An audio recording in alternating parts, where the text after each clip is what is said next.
City's closest chance, a set-piece headed goal-bound by Elaine, but saved by a combination of Lamans and Dallow on the line. At half-time, it's been a very competitive first half. It ends with Haaland getting treatment on the deck. It's United 0, City 0.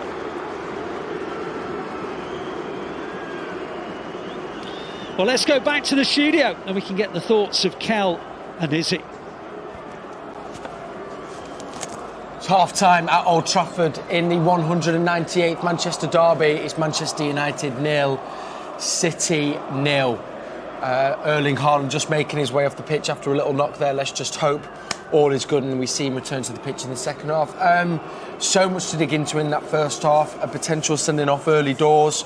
United have had the ball in the back of the net 2 times.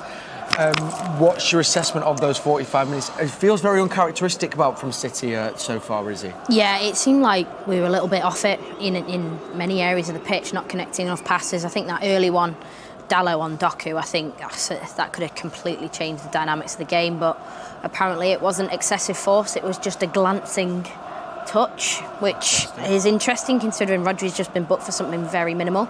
But yeah, it's out the way now, and I think there's only one way that the City players can come back out for the second half, and that's much better than what they've been. They'll know it themselves, and yeah, a lot of work to do. But United, they're highly motivated. They're very motivated because everything is new for them, new manager, new system. They're playing well, to be fair to them, but we've got to find our game quickly because we know that we can cause them damage.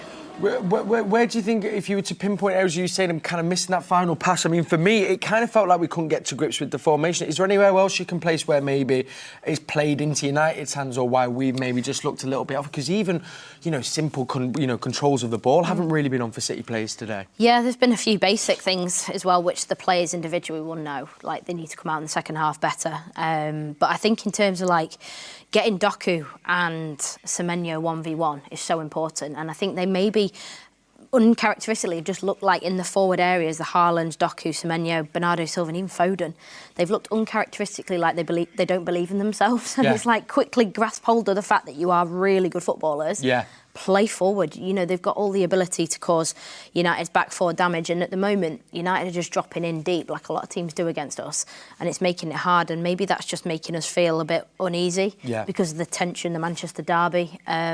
But that's out the way now, and I think it's good that we've gone in without being a goal down at least. Yeah. Which means there's only one way from here, and that's up. I think we are quite lucky, given that they have had the ball in the back of the net twice. We'll come to them in a second. Both offsides, rightly called. Begin 10 minutes in, it seems we were kind of an all right start, and the challenge on Doku. Now, as you say, the referee have come back and said it wasn't excessive force, like you said. It was glancing. But I think if anyone watches that back, it does feel it's a little bit more than glancing. Yeah, it's one of those early on in the game.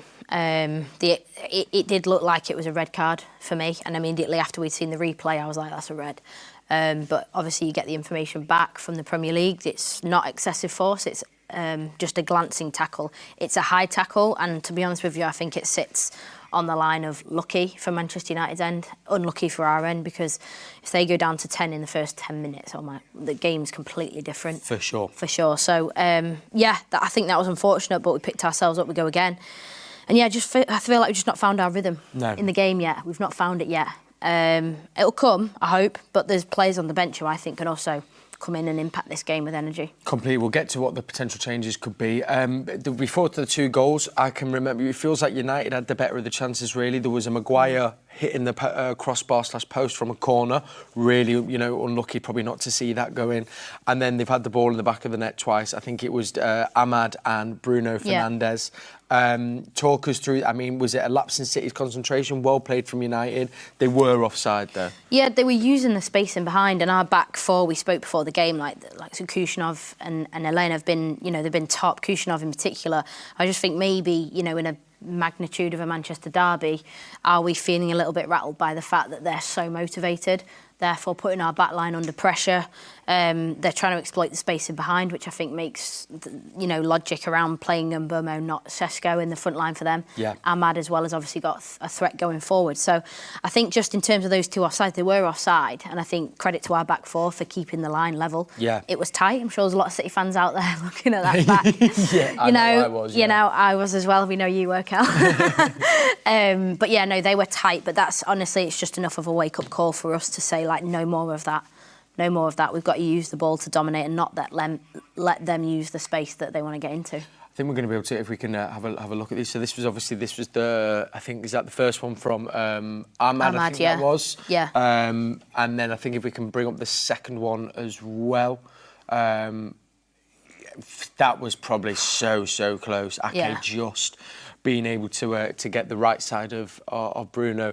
He did do well. But I mean, I was thinking though, when he had the chance, Donnarumma really did his best to try and move him away from the goal. Donnarumma's also had to make some great saves as well. And I think this is the tale of the half. Yeah. We all think, and this is why I was worried, that we thought we were going to come out, dominate, given the form. We were in the form they were in. And it's been roles reversed. Is the positive, as you were saying, is that it can't really get any worse? Not from our end, we know. Sure, I think there's something that Pep will be conjuring up in the dressing room, and probably during the half he would have observed the fact that I think you can't underestimate the fact that they are so motivated to beat us. And yes, it's a Manchester derby. We need to match that motivation. If we match that, we will beat them because of the quality in our team.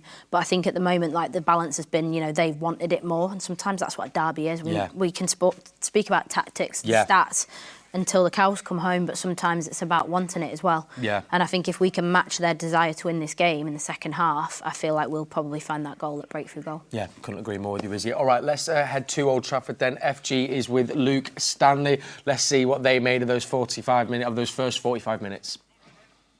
Yes, half-time here at Old Trafford. It's as we were, Manchester City goalless with Manchester United here at Old Trafford. I mean, some talking points, a couple of disallowed goals, rightly so, for offside, a potential red card early on. City got better as the half went on, though, didn't they? Yeah, United have scared us a little bit there, is what I'd say. They've had, obviously, the two offside goals, like you said. I think they've threatened, hit the crossbar after a couple of minutes. But like you said, you'd like to think we can grow into the game, cut out some of these threats United are having. I think there might be a couple of changes at half-time, personally. You can see behind us, Cherky, Nico, Riley warming up. I could maybe see them coming on right away at half-time. And I think that might be necessary. Yeah, usually when you see the substitutes behind us at away games warming up as vigorously as they are with the coach, I mean, they might be coming on imminently. It's not usually at half-time. Maybe they'll have about 10-15 before. But, I mean, that first half was an interesting one because it was, like you said, Manchester United were the better of the opportunities. We saw a couple of opportunities from Semenyo. We saw, Doku trying to take his fullback on as much as possible. As the game goes on, do you expect City to grow into it? Absolutely. I think United are probably pretty happy and content with it at 0-0 like it was last year. I think later in the game they'll probably gamble and play with it a little bit. They want to win as much as we do, if not more. So, yeah, I think we'll be trying to break down that kind of defensive line United have got, but the more the game goes on, I think it's going to open up more and more. Some of the chances we've seen, probably for both teams, and you'd like to think that the City players kicking right in front of those gorgeous fans there. You can see a few goals and a bit of a celebration at this end. That's what we want to see. Those gorgeous fans, he said. I mean, I tell you one thing about these supporters, they've been fantastic all throughout. I imagine everybody watching the broadcast, listening to Brownie on the commentary, he's probably been drowned out by our support. It's been fantastic. It's been all from the blue side of Old Trafford so far. Fingers crossed for the second half. Quick score prediction before we head back. 3-0 City. Oh, OK, well, very confident. Well, let's hope you are correct. Listen, we'll be back with full time with Brownie as well. He'll be joining us. But thank you for tuning in from pitchside. And let's head over to the studio. I hope you guys are feeling well. Don't know about feeling well, FG, I'll be honest with you. I'm slightly fuming, if I'm completely honest. But there is hope. It still is only 0-0 at Old Trafford. Now, I know a lot of you have been leaving comments on our streams on YouTube, wherever you're watching. A lot of people calling for Cherky. It does. I mean, I think even Alistair Mann pointed out as well, Pep maybe wasn't happy. I mean, I don't know, you'll know more about this in the game, but if you're sending a player to warm up, maybe not to come on, is that just a sign to say, look, he's ready? And because he wasn't happy with it. Because I think it was about 20 minutes in, he'd already told Cherky to go, warm up. Is there something in that? There probably is. It's probably, in the first half, after 20 minutes, a message to the players on the pitch. They have a little glance over. They see Cherki's warming up and they go, yeah, manager's not happy. Players on the pitch know if they're not performing, how they know they can. But I think it's strong. I mean, it's our depth in the squad. Like, obviously, at the moment, we do have injuries, but Cherki and Reinders in particular, I think the running power of Reinders could cause problem to United. And I think Cherki, his quality speaks for itself. But I think, Pep will probably send a message with Foden and Bernardo in the second half to say sort it out, as in need you on the ball, guys. And then obviously Cherki's ready to come in because he's got that quality. Top player.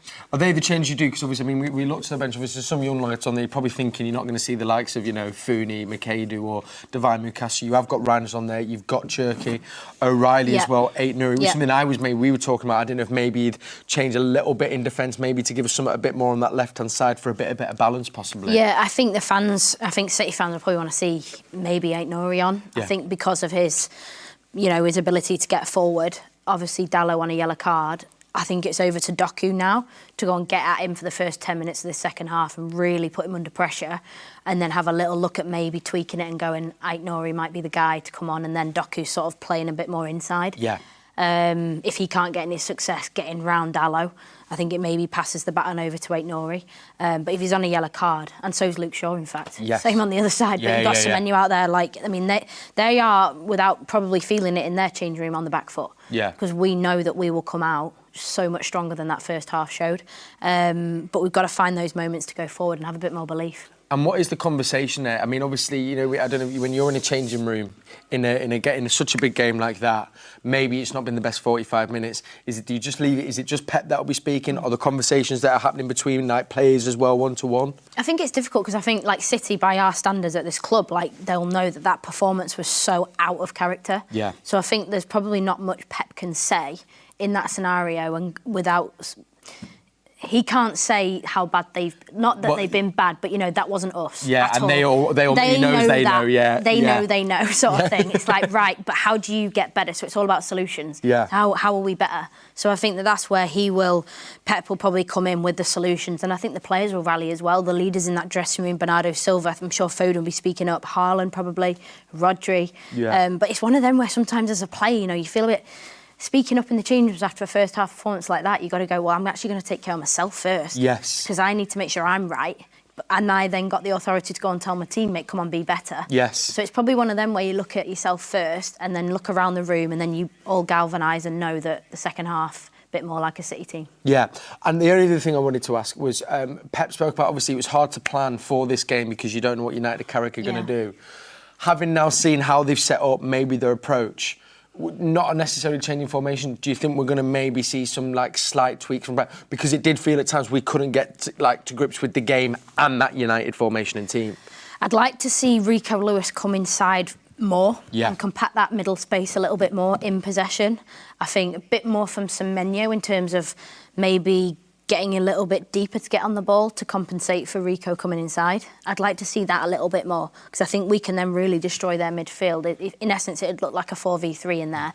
And I'd back our players to play through. I think once we get the likes of Foden and Bernardo on the half turn in those sort of number 10 pockets, they've got to go forward first. Yeah. And then if it's not on to go forward, go wide. Yeah. And I think that's where we can hurt them more down the spine of their team. Just looking at the over here as well, it does look like it's a change for Nico O'Reilly. And looking at the lights that Ake's still on, I'm guessing the change is a lane at the back. So I'm guessing there he'll move Ake to centre half. Right. And Nico O'Reilly, just saying, what was the substitution I say that they should have made halfway through the first half? I don't know why you were asking me the things, because you already knew. Thank you. You are spot on, Kel. Thank you so much. You know your stuff. Just call me Pep Guardiola in disguise. We'll hand back over to Alistair Mann to bring you, of course, that change and all the commentary for the second half. Then we'll be back at full time. It's still 0-0. Still plenty to play for. It's Manchester City 0, Manchester United 0. Come on, City.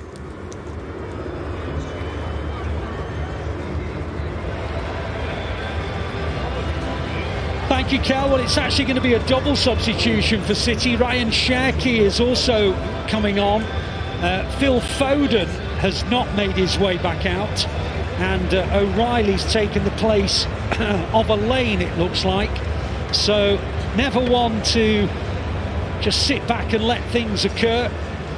Pep Guardiola has absorbed what he's seen in the opening 45 minutes and decided that the Blues need a different combination of players out there.